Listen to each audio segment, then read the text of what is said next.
Hi all. For this week's amp building video, I'm going to take a step back and answer a question I got in the comment section of an earlier video. I'm a little short on time this week and haven't had a chance to finish punching out the chassis so I can continue with that part of the project. I was asked, do you plan on using tube rectification in your amp? The quick answer is no, I'm going to use solid state silicon diodes. But why do I make that choice? Let's back up a little bit and talk about the history. Tube rectification and diode rectification are both very old. But tube rectifiers were much more reliable and able to supply more current back in the earlier days before 1960. So most early amplifiers made by Fender and the other manufacturers used tube rectifiers to do the rectification. Silicon diodes weren't really used by Fender until around 1960 as they redesigned their circuits for the brown face era. Let's talk about tube rectifiers for a minute. Tube rectifiers are a very inefficient way to generate DC from AC. One main disadvantage is they require a specific voltage to power the heaters. The heaters run on 5 volts. No other tubes in your amplifier are going to run on 5 volts. They're going to run on 6 or 12 volts for the heaters. So they require a special voltage just for the tube rectifier. That means a whole nother winding needs to be added to your transformer to handle that voltage. That adds expense to a transformer and uses up part of the total current draw that an amplifier can, or a transformer can supply. So if you don't need to do that, you shouldn't do that. It just adds an unneeded expense. The other problem with a tube rectifier is they have a relatively low ability to supply current to an amplifier. If you need something that has a high current draw, like 4 6L6 tubes or other high output tubes, tube rectification struggles to keep up. That's why you get something they call sag in your amplifier.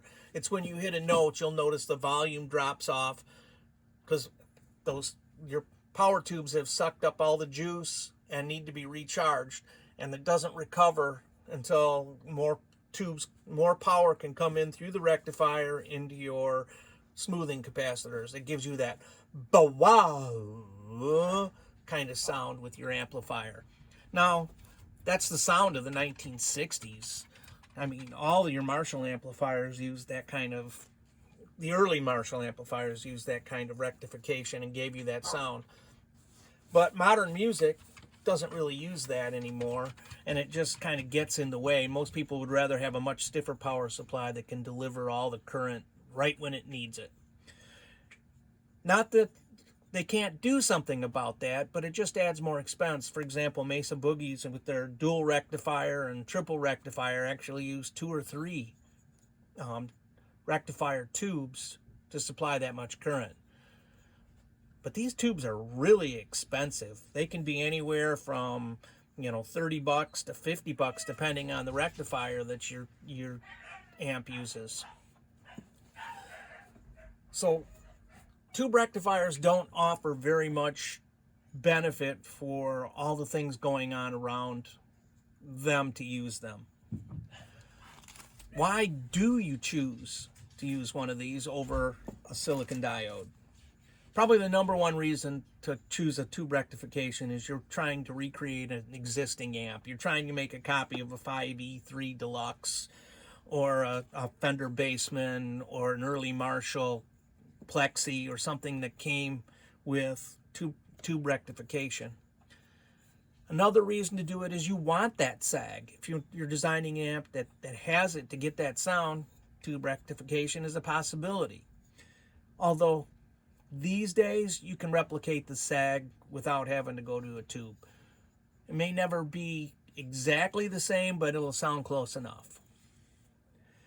Diodes are cheap and ubiquitous. They're everywhere. You can buy them just about any electronic supply store. You can get them in any current rating you want. You can get them in fast versions like these that have fast switching in them. You can get them in regular types. You can get them put together in bridge rectifiers.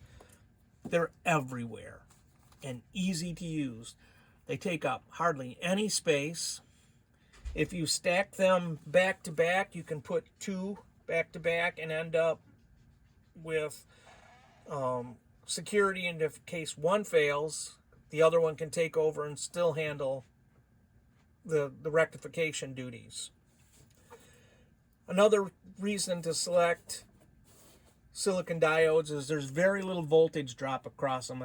A silicon diode has anywhere from half a volt to a volt voltage drop across it. So if you put 300 volts in, you'll get 299 plus volts back out the other side. Whereas a tube rectifier has an internal resistance because of the way it's built. So the more current you draw from it, the lower the voltage coming out becomes. So you get a diminishing returns on using tube rectification, just built into the technology of each one of them. The only downside of diodes is when they fail in a short circuit situation, which means they'll conduct current both ways. Whereas a tube, when it fails, typically fails 100% and will have an open circuit. It won't conduct at all. The best way to get around the short circuit situation with a silicon diode is to put them back to back, put two in series with one another. If one of them fails, it turns into just basically a wire, but the second diode can now take over. So you rarely have any failure. Either way, when something fails, it can take out the rest of your amplifier, and you should be sure to use proper fusing design so that it doesn't damage your amplifier. Clearly, silicon is the choice for modern amplifiers, and that's why I'm choosing to use them in this amp. Till the next time.